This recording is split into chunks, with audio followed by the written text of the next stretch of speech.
Bonjour, je voudrais raconter dans cette vidéo la vie d'un saint qui n'est pas très connu ici en France ou alors en Belgique, mais qui est très connu par les catholiques italiens. Il s'appelle Saint André Avelin et sa vie est très intéressante parce qu'il a vécu à une période, le XVIe siècle, où l'Église avait besoin d'être réformée. Nous le savons, notre foi catholique nous dit que l'Église est sainte, mais la sainteté, il faut bien comprendre, ça veut dire que l'Esprit Saint est là, qui nous conduit vers le salut et qui pourrait, des pierres que nous sommes, s'il le voulait tout de suite, faire de nous des enfants à Abraham. Mais en général, il prend son temps. Nous sommes dans un devenir. Et donc, ce devenir se passe durant la vie terrestre, mais aussi à l'heure de la mort. Et il s'achève souvent dans un autre purgatoire, dans l'autre monde. En ce qui concerne Saint André Avelin, eh bien, il a vécu cette purification manifestement dans ce que nous voyons de sa vie terrestre pour entrer directement dans la vie éternelle. Il faut regarder sa vie parce qu'elle nous montre si nous ne sommes pas convertis comme lui s'est converti, brutalement quittant le métier qu'il exerçait, le métier d'avocat. Eh bien, nous comprenons que le Seigneur, évidemment, devra nous purifier d'une façon ou d'une autre par un moyen connu de lui. Il est né en 1521 dans le sud de l'Italie, au-dessous de Naples. Ses parents s'appellent, pour son père, Giovanni Avellino et sa mère Marguerite Appella. Et il lui donne un prénom pour son baptême, un prénom tout à fait spécial. On dirait qu'il est tiré de la légende du roi Arthur. Il l'appelle Lancelot.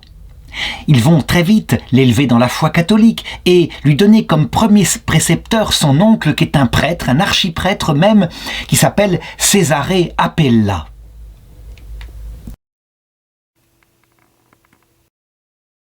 « 1521, c'est une date clé dans l'histoire de l'Église. Déjà, le protestantisme est en train de se répandre dans une partie de l'Europe. Il faut savoir qu'à Rome, les papes qui sont sur le trône pontifical sont souvent des seigneurs de la Renaissance. Ils sont obsédés par la beauté de la ville dont ils sont le roi, puisque les États du Vatican sont véritablement au centre de l'Italie, des États indépendants. Ils s'efforcent de construire un magnifique bâtiment pour l'honneur de Dieu, disent-ils, mais en réalité, très souvent, ils cherchent plutôt leur propre gloire. Ils se construisent des beaux tombeaux et quelquefois, ils n'hésitent pas, pour avoir de l'argent, à se servir, des indulgences. Les indulgences sont une théologie catholique tout à fait saine. Il s'agit de prier pour les âmes qui sont dans l'autre monde, de s'offrir et d'offrir des souffrances pour les libérer d'une partie de leur purification. Ici, les papes les détournent de leur finalité et à prix d'argent, ils en vendent de telle manière que les âmes qui sont pécheresses soient libérées de certaines peines qu'elles auront à faire dans l'autre monde pour rembourser le mal qu'elles ont fait sur terre. C'est évidemment un détournement honteux qu'on appelle de la simonie. Et Martin Luther, en Allemagne, qui était un moine augustin au point de départ, scandalisé, cherchant la vérité, va dénoncer cet abus. Ce n'est pas la première fois que l'Église, elle abuse à travers son personnel. Mais, je dirais, là, pour la première fois, il semblerait que le mal était tellement intense que la réforme ne se fera pas, comme c'était toujours le cas jusqu'ici, de l'intérieur de l'Église. Elle se fera de l'extérieur de l'Église. Là, encore une fois, on peut se demander, mais ça ne peut pas venir de Dieu. Dieu ne peut pas diviser son Église pour qui il a prié véritablement pour qu'elle soit une. En réalité, nous le voyons dans l'Ancien Testament, lorsque le roi Salomon, qui était un jeune homme sage, extraordinairement sage, tourna vers le milieu de sa vie dans le cynisme et puis vers la fin de sa vie alla même jusqu'à adorer les dieux de ces milliers de femmes. Oui, la Bible dit qu'il avait un certain nombre de femmes qui atteignaient presque le millier. Se détournant de Dieu, évidemment, Dieu lui apparut et lui dit « Parce que tu t'es comporté ainsi, parce que tu n'as pas suivi mon alliance, je vais t'arracher ton royaume. » Et encore, par respect pour ton père David, qui lui, au moins, s'était repenti de son péché, son grave péché d'adultère, je ne le ferai pas de ton vivant, mais je le ferai après ta mort. Je sais que certains diront, mais ça veut dire que c'était l'Ancien Testament, le Nouveau Testament. Dieu ne peut pas agir avec la même pastorale. La réponse est bien sûr que si, qu'il peut le faire. Il peut diviser son Église, il peut le faire quand l'unité de l'Église est source d'orgueil. On le voit dans le livre d'Osée d'ailleurs, c'est la même chose. Tu n'es plus mon épouse, dit Dieu, et donc je vais te retirer toute ta richesse et te conduire au désert, et là tu réfléchiras et tu penseras de nouveau à moi, parce que moi je suis ton mari fidèle. Ce que je raconte ici, évidemment, relève de l'autre monde, et les anges, lorsqu'ils regardent la terre, évidemment, ils pensent à l'Église pour la sanctifier de cette façon-là, y compris par l'épreuve, de même qu'il peut nous sanctifier, nous, quand nous tombons dans le péché, par l'épreuve. Lui, le petit Lancelot, il n'est pas du tout au fait de cela quand il fait son enfance ainsi dans le sud de l'Italie, où la réforme et les bruits de la réforme protestante arrivent à peine. Il fait des brillantes études, et puis il garde une certaine ferveur, il est un homme de prière, il se bat contre le péché, il déteste ce qui est sale, ce qui ne convient pas à Dieu. Ça ne veut pas dire qu'il est un saint pour le moment extraordinaire, mais véritablement tout de même, il prend au sérieux la foi catholique. Donc, il garde son innocence, il garde son amour intense pour le Christ, pour la Sainte Vierge, et il essaye de les servir du mieux qu'il peut. On pourrait dire que pour le moment, donc, ce très jeune homme, devenu un adolescent, il suit les commandements, il fait la volonté de Dieu. Il y a bien des camarades qui voudraient l'entraîner dans des bêtises. En général, il ne les suit pas. Est-ce que ce sont des signes de sainteté? Certainement pas au niveau que je vais raconter, le niveau de sainteté qu'il va atteindre, qui est absolument ineffable. Pour le moment, on peut dire qu'il est aimé du Seigneur parce qu'il essaye de suivre les 10 commandements. En 1532, à l'âge de 11 ans, ses parents l'envoient pour Senise afin d'étudier les lettres classiques. Ils veulent que leur enfant ait les meilleures études qui se sont développées à cette époque-là. Donc des études littéraires, le latin, le grec, la connaissance des auteurs. Et puis aussi les mathématiques et la musique. Et il fait ces études-là pendant 4 ans. Il aide aussi son oncle en donnant le catéchisme dans la paroisse, ce qui montre qu'il a aussi un enseignement profond concernant le sens de la vie, concernant la foi. Si bien que, peu à peu, là, il se dit « Pourquoi ne pas me donner totalement à Dieu ?» C'est une vocation qui est dans son cœur, la vocation de prêtre. Comment a-t-il passé la barre de l'adolescence? Eh bien, d'après tous les témoignages que nous avons, c'est vrai, il fait sa puberté, les premières tentations peuvent arriver, comme par exemple les regards impurs qu'il pourrait poser sur les filles. Eh bien, il se bat contre sa propre sensibilité, il essaye de la combattre, ce qui est quelque chose véritablement de méritoire en une époque où on le sait, au sommet de l'Église, les papes quelquefois, ils ont des épouses, des enfants. On pense au pape Borgia, qui certes sont à peu près de cette époque-là. En réalité, le pape Alexandre VI Borgia était mort en 1503, donc ça faisait presque 30 ans lorsque je parle à cette époque-là. Mais je dirais l'Église ne s'était pas encore réformée. Déjà la lutte arrivait jusqu'en Italie du Nord et les États du Vatican étaient parfois en danger, avec les empereurs d'Allemagne qui venaient ainsi et le protestantisme qui frappait à la porte. Les épreuves que vivait l'Église étaient évidemment suscitées par Dieu afin de la purifier peu à peu de ses péchés qui s'étaient accumulés durant les temps de paix. En ce qui le concernait, il resta donc pur sur cette histoire très mouvementée et il décida, parce qu'il avait fait de bonnes études, d'étudier maintenant le droit pour se mettre au service de l'Église et peut-être de se diriger maintenant vers la vocation sacerdotale. Il devint très vite docteur en droit canonique, ce qui est nécessaire lorsqu'on veut faire carrière, mais il ne faisait pas vraiment carrière, il voulait vraiment faire les choses honnêtement.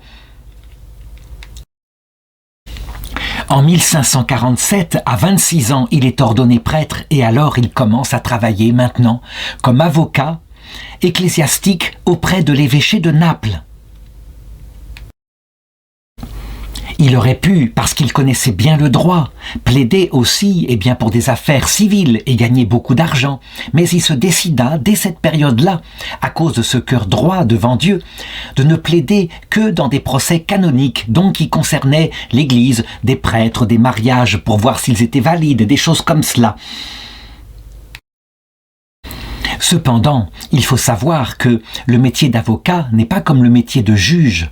Le métier d'avocat, très souvent, on est tenté, lorsqu'on l'exerce, de faire valoir son client et donc de montrer au juge ce qui est vraisemblable, même quand ce n'est pas tout à fait juste. Le juge, quant à lui, il juge en fonction des plaidoiries, si on l'a convaincu en apportant tel ou tel élément. Et donc, pour être avocat et pour rester tout à fait dans la vérité, il faut quelquefois une grande vertu, une vertu difficile à tenir. En effet, la gloire d'un avocat, évidemment, c'est de gagner ses affaires, ce n'est pas d'être honnête, et donc d'utiliser tous les moyens du droit. Et parfois, on peut être tenté d'utiliser le mensonge. C'est ce qui va lui arriver une fois, alors qu'il plaide devant un tribunal ecclésiastique pour la défense d'un prêtre qui s'est rendu coupable de quelque chose, on ne sait pas quoi.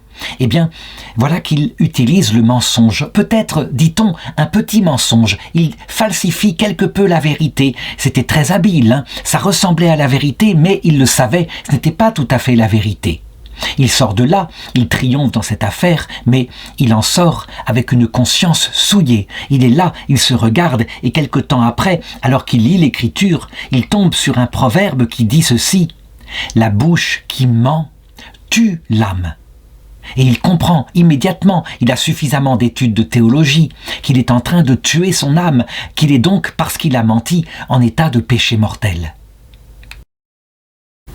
C'est un bouleversement pour son âme. Le péché mortel, il avait essayé toute sa jeunesse de l'éviter. Et là, il se regarde et il se dit « Je me suis coupé de Dieu, c'est évident. J'ai plaidé, j'ai cherché la gloire de mon métier, mais Dieu n'a pas compté dans cette affaire-là. » Et donc, je dirais, pris par des scrupules, mais des scrupules très forts, un repentir très profond, il décide que le métier d'avocat, il ne pourra pas l'exercer, c'est impossible, il chutera sans arrêt, il sera obligé sans arrêt de mentir. Il est trop fragile pour exercer un tel métier qui le tente vers le mensonge. Et donc, dès ce jour-là, il prend une décision. Il décide d'arrêter ce métier, il retourne chez lui, il se fait remettre par son père la part d'héritage qui lui revient, et puis il revient vers Monseigneur Scipione Ribita à Naples. Il veut lui annoncer qu'il renonce à tous ses postes. Et l'évêque est là, qui tout de même lui dit « Mais vous avez étudié, vous avez un doctorat en droit canonique, vous voulez renoncer à tout, à cette carrière prometteuse qui est là ?» Mais la chose est décidée. Il remet sa démission devant lui et il décide maintenant de chercher la voie qui sera la bonne pour lui. Évidemment, il est démuni, c'est une décision verticale, vertigineuse, mais qui vient, on le voit, de la pureté de son âme. Il faut le reconnaître, il y a chez lui véritablement de la vertu humaine. Et on comprend comment Jésus, lorsqu'il rencontra ce jeune homme qui disait « J'ai suivi les commandements depuis ma jeunesse », Jésus l'aima. Il y a quelque chose d'héroïque, même si on le voit. Ce qui fait un chrétien, c'est quelque chose de plus que les 10 commandements. Ne pas mentir en particulier, c'est quelque chose de plus grand qui s'appelle la charité, l'amour de Dieu, l'amour du prochain, une vertu surnaturelle qui fait que son âme se tourne dans un cœur à cœur vers Dieu, le Dieu qui est mort pour nous à la croix. Donc, à cette époque-là, il continue de célébrer la messe, bien sûr. Il se tourne vers son ministère et fort heureusement, Dieu ne va pas l'abandonner. Il va permettre qu'il rencontre un prêtre extraordinaire, un prêtre qui connaît la théologie dans sa partie mystique. Il a 27 ans en 1548 quand il fait la connaissance du prêtre jésuite espagnol Jacques Lainez. Il faut savoir que l'ordre des jésuites vient d'être fondé par un homme qui lui aussi s'est converti brutalement. Il pensait être chrétien, il combattait en Espagne les musulmans et à un moment donné, alors qu'il cherchait la gloire humaine et non pas la gloire du Seigneur, il fut frappé par un boulet de canon qui lui cassa la jambe. N'ayant aucune lecture durant sa convalescence, on lui donna des vides saints et là, il comprit, il se retourna et décida d'arrêter de risquer sa vie pour un roi de la terre et de la risquer maintenant pour le roi du ciel. Saint Ignace de Loyola, on le voit, était devenu un enfant du Seigneur, lui qui avait un cœur de pierre. Et là encore, on peut constater une conversion brutale qui est due effectivement à un événement terrestre, mais aussi à la grâce de Dieu. Pour ce qui concerne Saint André Avelin, il y a eu un événement Le boulet de canon pour lui, ça a été son mensonge, mais il y a la grâce de Dieu maintenant. Ce jésuite espagnol lui fait découvrir le cheminement de son père spirituel, saint Ignace de Loyola, et en particulier ce qui est sorti de sa méditation durant les années d'épreuve après sa conversion. On les appelle les exercices de saint Ignace. C'est tout le fruit de son expérience. Il regarde d'abord son péché et l'état de son âme avant de regarder ce que le Seigneur a fait pour lui, pour le sauver, et d'en tirer les conséquences. Il faut tous consacrer à Dieu, évidemment. Le seul trésor, c'est la vie éternelle, et de faire du bien tant qu'on est ici sur la terre. L'influence va être décisive, elle va durer plusieurs années. Il faut dire que André Avelin, eh bien, il lui faut du temps, il lui faut digérer. Et peu à peu, alors qu'il est là avec sa part d'héritage, il est prêtre séculier, il peut donc posséder une certaine fortune, il se rend compte qu'il faut qu'il aille bien plus loin. Il faut qu'il se consacre entièrement à Dieu. Dans un ordre, il va réfléchir, est-ce que c'est l'ordre des jésuites ? Qui est souvent très intellectuel, qui s'occupe d'apostolat dans des écoles ou de missions étrangères, ou alors un ordre qui vient d'être fondé. On les appelle les théatins. Quelle est la différence entre les théatins et les jésuites ? Eh bien, les théatins sont fondés par saint Gaëtan de Thiène, qu'il n'a jamais connu, qui était mort quelques années avant, en 1547, mais qui avait eu une conversion mystique par une apparition de l'enfant Jésus. On peut le dire, donc, sa conversion à lui était une conversion de l'affection envers cet enfant bouleversant d'amour. Et donc, il avait fondé un ordre beaucoup plus mystique, je dirais un ordre qui se fondait, qui, je dirais oui, pratiquait l'oraison du cœur et voulait s'unir à Dieu dans un cœur à cœur absolument mystique. Pourtant, saint Gaëtan de Thiène avait connu les turpitudes du Vatican, puisque pendant tout un temps, il avait été secrétaire des papes Jules II et des papes Léon X. Il avait donc vu qu'à quel point il fallait que l'Église se réforme. Cette vocation-là, cette manière de se consacrer à Dieu, paraît à André Avelin beaucoup plus conforme à ce qu'il est, à son désir de perfection, à cette espèce de désir de pureté qu'il a dans ce cœur. Et donc, après un cheminement qui va durer à peu près 7 ans, le 14 août 1556, il a maintenant 35 ans, il va frapper à la porte des théatins, demander humblement d'être admis comme postulant à la maison Saint-Paul de Naples.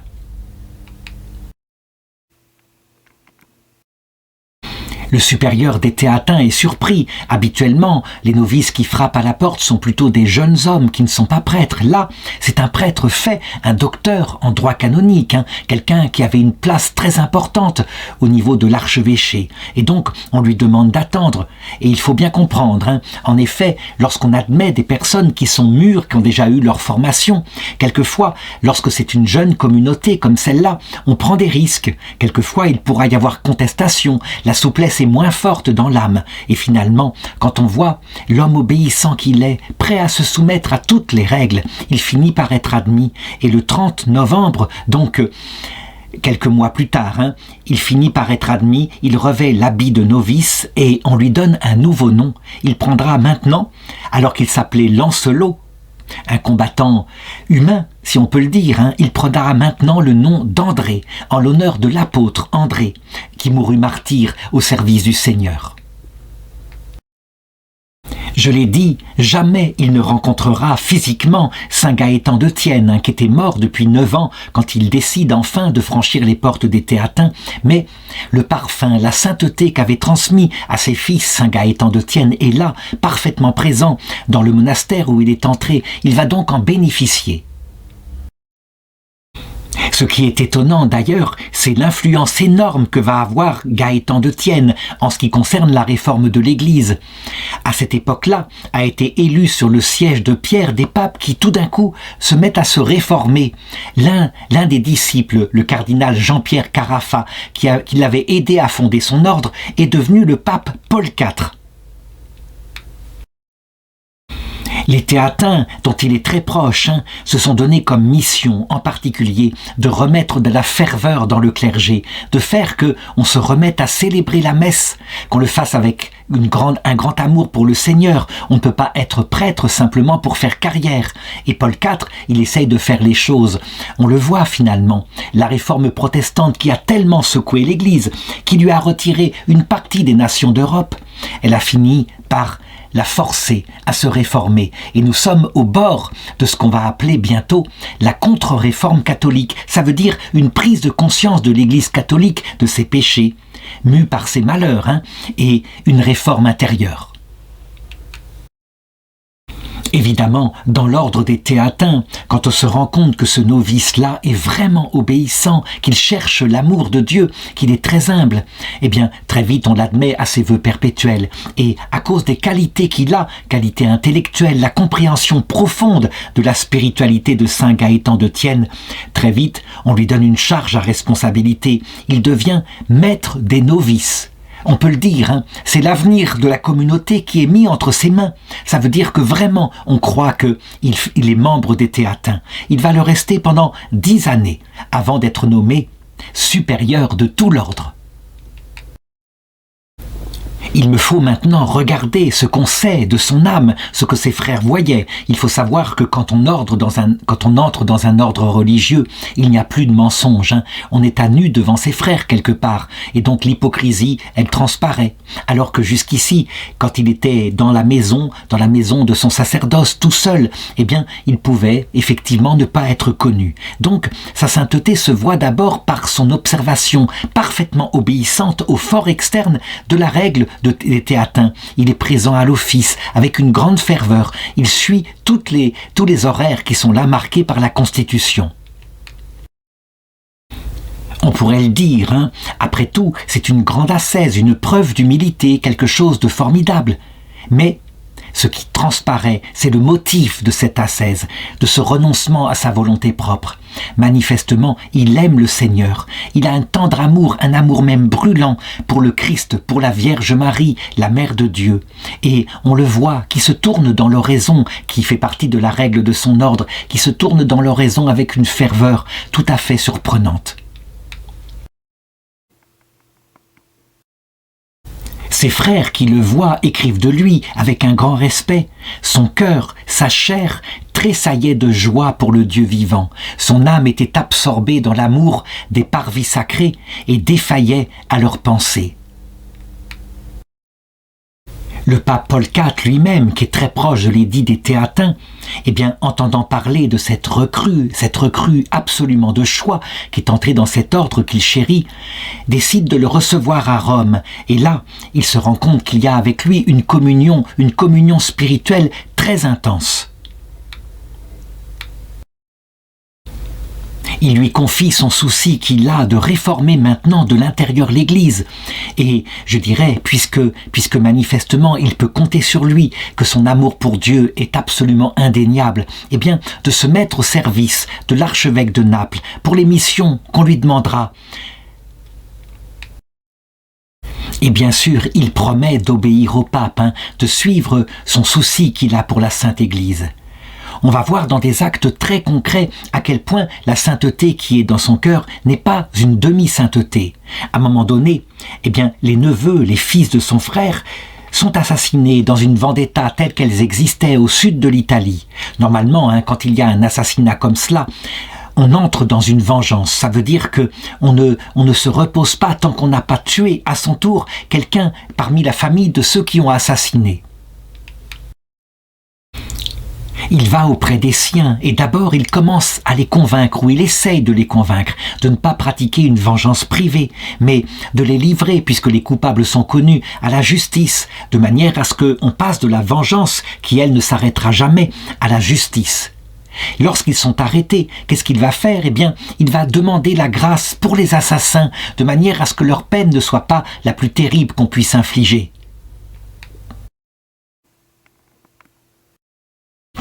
Ça veut dire que il veut remplacer la justice qui, à cette époque-là, évidemment, aurait condamné à mort les coupables. Il veut la remplacer par une part de miséricorde. Il faut qu'ils aient une peine juste, mais pas la peine de mort. Là encore, on le voit, il est très moderne pour son époque.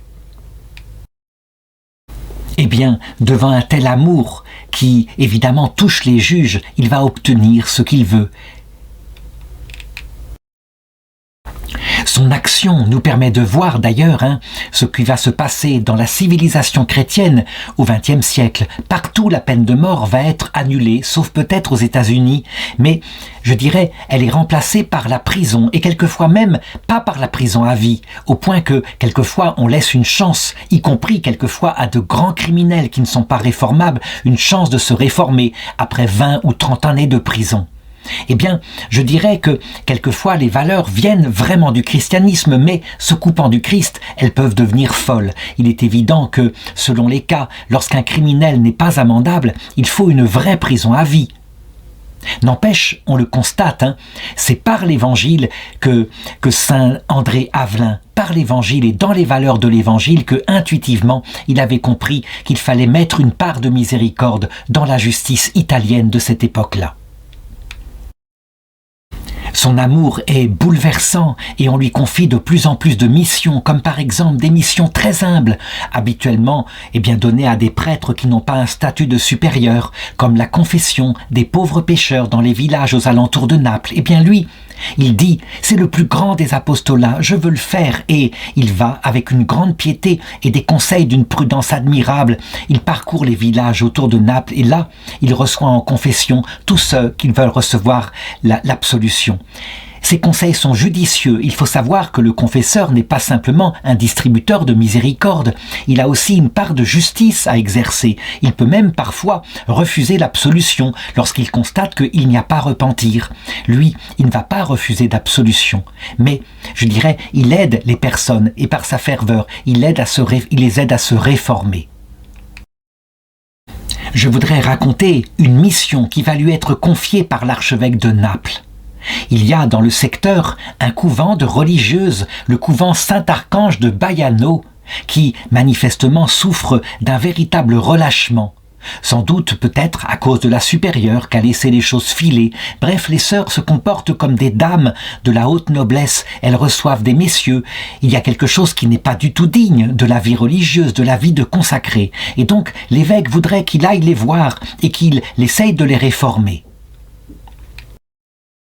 Il faut savoir que, au cours de l'histoire de l'Église, la mission de réformer un couvent relâché est sans doute l'une des plus difficiles. En effet, on a affaire à des religieux, et là en l'occurrence à des religieuses, qui savent très exactement quelle est leur vie, ou du moins qui croient le savoir, et qui vivent quelquefois encalaminées dans des mauvaises habitudes. Pour réformer des personnes comme ça, qui connaissent ce que c'est que l'Église de l'intérieur, il faut beaucoup de courage. Quelquefois, ça tourne même quand la réforme est demandée trop ou peut-être avec trop d'autorité, ça tourne à des tentatives d'assassinat. Ce n'est pas la première fois, on a beaucoup d'exemples, qu'on se souvienne par exemple dès le début de l'Église, dans l'Antiquité, comment saint Benoît de Nursie, parce qu'il était fervent, qu'il attirait des disciples, échappa de justesse à une tentative d'assassinat d'un prêtre jaloux du secteur. Toujours est-il que là, peut-être, parce qu'il a utilisé un peu trop fortement l'autorité ou qu'il a il a réussi à convaincre les sœurs de changer leurs mœurs, de fermer leurs clôtures, de ne plus recevoir comme ça des galants. Toujours est-il qu'il s'attire la haine d'hommes, de jeunes hommes en particulier du secteur, qui n'arrivent plus à les fréquenter. Et donc, il va échapper à 2 tentatives d'assassinat. Il échappe une première fois à un attentat et puis une autre circonstance arrive et c'est un assassin qui a un poignard, qui le blesse de 3 blessures au visage, mais qui n'arrive pas à le tuer. Il réussit à sauver sa vie et là, il revient chez lui. Et cet attentat ne va pas troubler son âme, loin de là. S'il avait pu périr pour le Seigneur et pour le bien du Seigneur, il n'aurait fait qu'imiter d'autres saints qui, comme ça, ont donné leur vie pour réformer un monastère. Je voudrais raconter maintenant ici une histoire qui montre comment le Seigneur, quand il est content d'une âme qui intérieurement développe des vertus authentiques que lui voit du haut du ciel, eh bien, il peut les manifester extérieurement par des phénomènes qu'on appelle phénomènes mystiques extraordinaires, que souvent on a tendance à considérer comme de pieuses légendes. Mais je crois, comme ils se multiplient, qu'on a des exemples de ce genre de phénomènes, par exemple au XXe siècle. Je pense à Saint Séraphin de Sarov, à qui il est arrivé à peu près la même chose, je crois qu'on peut le dire. Les histoires que je vais raconter maintenant sont authentiques. La première se passe alors que, il revient de confesser un malade. Nous sommes la nuit, il y a une grande tempête, il pleut à verse. Il a une torche, il est avec quelques compagnons. Et voici que le vent qui souffle très fort éteint le flambeau qui servait à l'éclairer. Il va se passer ici une chose absolument fantastique dont ils vont témoigner. Il pleut à verse. Aucune goutte d'eau au milieu de ces torrents de pluie ne vont les mouiller. Et en plus, chose extraordinaire, du corps du saint émane une lumière qui fait que on peut se diriger dans la nuit alors qu'il n'y a aucune espèce de lumière. Et comme ça, sans guide, ils vont arriver miraculeusement et revenir chez eux. Je l'ai dit, c'est un phénomène mystique extraordinaire. Il ne faut pas s'attacher matériellement à ce qu'il est, même s'il a été, les témoins en ont parlé, mais plutôt à ce qu'il signifie. On le voit bien. Qu'est-ce qu'il signifie pour lui? Et c'est comme ça qu'il l'a compris. Que d'abord, celui qui suit ce qui était dans le cœur de saint André Avelin, la présence du Saint-Esprit est éclairée, il ne se perdra pas durant la nuit, et c'est donc lui qui est maître des novices et supérieur de son ordre, c'est donc ce que vont se dire ses frères. Et deuxièmement, toutes les adversités, ici une pluie torrentielle, des éclairs, on ne risque rien, on ne sera jamais atteint lorsqu'on est ainsi dans la voie de la sainteté qu'il indique. Alors à partir de là, évidemment, ses frères et les jeunes frères en particulier vont véritablement le prendre comme modèle, vont vénérer sa mémoire et essayer d'imiter ses vertus. Là encore, il me faut m'arrêter. Certains mettent en doute maintenant le rôle des saints comme cela, ou parfois des fondateurs. Lui n'est pas fondateur, il est un disciple plus tardif de saint Gaëtan de Sienne. Certains vont jusqu'à dire tout de même, on voit qu'il y a trop de piété, et les gens quelquefois font de leur maître, de leur fondateur, un modèle tellement spirituel que ça dépasse la mesure de la prudence. Je répondrai, lorsque la sainteté est manifestée comme ça extérieurement, ça peut être parfois par un enseignement qui est parfaitement fidèle à la foi de l'Église, on a bien tort de critiquer les jeunes qui font, de ce fondateur quelqu'un de grand dans leur cœur. Il faut par contre, évidemment, à un moment donné, que ce fondateur qu'on admire soit une sorte de support pour, évidemment, s'appuyer ensuite sur le Christ seul. Il ne faut pas en faire un gourou de secte, bien sûr. Cependant, on le voit, mépriser les fondateurs, mépriser complètement ceux qui ont reçu une grâce particulière, ne pas écouter leur message, c'est un tort très grand. Cela ne veut pas dire que les fondateurs sont absolument parfaits. En ce qui concerne saint André Avelin, c'était pareil, il avait probablement des péchés, il portait en lui le péché originel, comme je l'ai montré au début de cette histoire, mais il était un guide sûr avant le retour du Christ, avant que le Christ lui-même se fasse notre guide à partir de l'heure de la mort. Saint André Avelin, évidemment, avec cette ferveur et ce cœur donné à Dieu, va commencer à attirer autour de lui d'autres saints de l'Église, et en particulier un homme qui va être célèbre, le futur saint Charles Borromée. Il deviendra cardinal de l'Église catholique, mais par népotisme. Il faut dire que l'Église s'est réformée, mais pas entièrement. Comme il est d'une famille très noble en Italie, il va être nommé évêque puis cardinal par les jeux de pouvoir. Le népotisme, on le sait, ça vient de neveu, parce qu'il est sans doute le neveu de quelqu'un qui a une grande influence au Vatican. Pour ce qui concerne Charles Borromée, qui connaît d'où vient sa nomination, il va s'avérer qu'elle va tomber sur quelqu'un véritablement qui veut se réformer lui-même et devenir saint, qui va être un grand cardinal de l'Église catholique et un saint. Ils deviennent tous les deux amis. Nous sommes en 1582 lorsqu'ils se rencontrent pour la première fois, et saint André Avelin a 61 ans. Ils se reconnaissent tout de suite, ayant la même finalité, la même soif de Dieu, et leur amitié va durer toute la vie, du moins jusqu'à la mort de Saint Charles Borromée, qui mourra 2 ans plus tard, en 1584, tandis que André Avelin, quant à lui, de manière stupéfiante, il va vivre longtemps, longtemps. Il lui reste plus de 25 ans à vivre. Le temps passe ainsi et il continue son ministère courageusement, fidèlement au Seigneur. Quand arrive 1608, il a alors 88 ans. Sa vie sur terre a été longue et il se demande parfois si le Seigneur ne l'a pas oublié ici sur terre. À cette époque-là, 88 ans, c'est un âge canonique, il faut bien le reconnaître. Et donc ce jour-là, le 10 novembre 1608, nous sommes le matin et il se dirige vers l'autel en habit sacerdotal pour célébrer sa messe. À l'époque, le canon romain fait que on dit 3 fois introibo ad altare Dei, ce qui signifie en français « j'entrerai à l'autel du Seigneur ». Et la 3e fois où il le dit, il tombe par terre comme une masse, il est frappé d'apoplexie. L'apoplexie, c'est ce qu'on appellerait maintenant un accident vasculaire cérébral, probablement. Ceux qui sont là, les frères théatins qui l'entourent, se précipitent, le relèvent. Il est bien vivant, mais on le voit bien. Il a un problème, il a du mal à parler. C'est quelque chose de tout à fait difficile. Et il va vivre maintenant un combat, le dernier combat que ses frères vont assister. Ils vont lui donner les sacrements de l'Église, les 3 sacrements qui assistent les morts. Premièrement, l'absolution, même s'il ne peut plus se confesser, ils vont lui donner, en pensant que de toute façon il se repent. Ils vont lui donner le sacrement de l'extrême-onction et ils vont lui donner la Sainte Eucharistie. Il le voit qui rentre à ce moment-là dans un combat tout à fait intéressant. Tout d'un coup, il se met à voir, paraît-il, c'est ce que racontent les frères, le démon qui lui apparaît sous une forme horrible et qui menace de l'entraîner en enfer. Il est là effrayé et on le voit qui se tourne vers la Sainte Vierge comme il le peut et qui supplie la Sainte Vierge de venir l'aimer, l'aider, lui qui l'avait tellement aimé. Et la Sainte Vierge va l'aider. Tout d'un coup, dès qu'il l'a invoquée, la paix revient dans son âme immédiatement. De même, auprès de lui, il y a son ange gardien, du moins c'est ce qu'on entend, ce qu'il semble voir de ses yeux, ce qui sort de sa bouche.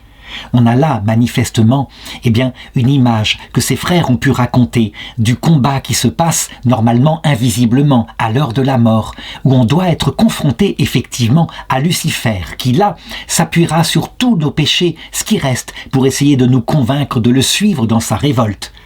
Et puis, évidemment, Dieu ne nous laissera pas soumis à la puissance de cet ange révolté qui est un peu comme un adulte alors que notre âme est un peu comme celle d'un enfant. Dès qu'on appelle, la Sainte Vierge vient à notre aide. Tous les saints du ciel qu'on a priés une seule fois dans sa vie, ils sont là pour nous aider, pour qu'on fasse le bon choix. Et bien sûr, notre ange gardien qui pour la première fois nous est présenté. Il va mourir ce jour-là. Et on va exposer son corps dans ses habits sacerdotaux, puisqu'on ne les lui a pas enlevés. Il est enterré quelques jours plus tard et on décide de l'enterrer avec ses habits sacerdotaux. Il est mort alors qu'il voulait célébrer la messe, alors qu'il parte dans l'autre monde avec ses habits, puisqu'il est prêtre à jamais, selon l'ordre de Melchisédek, comme le dit le sacrement de l'ordination. Plus tard, son corps sera sorti puisqu'évidemment, on se doute qu'il est un saint et son corps sera trouvé absolument intact au point que à ce moment-là, il est exposé en Italie dans une châsse de verre et voici à quoi ça ressemble. Il est conservé dans l'église Saint-Paul de Naples.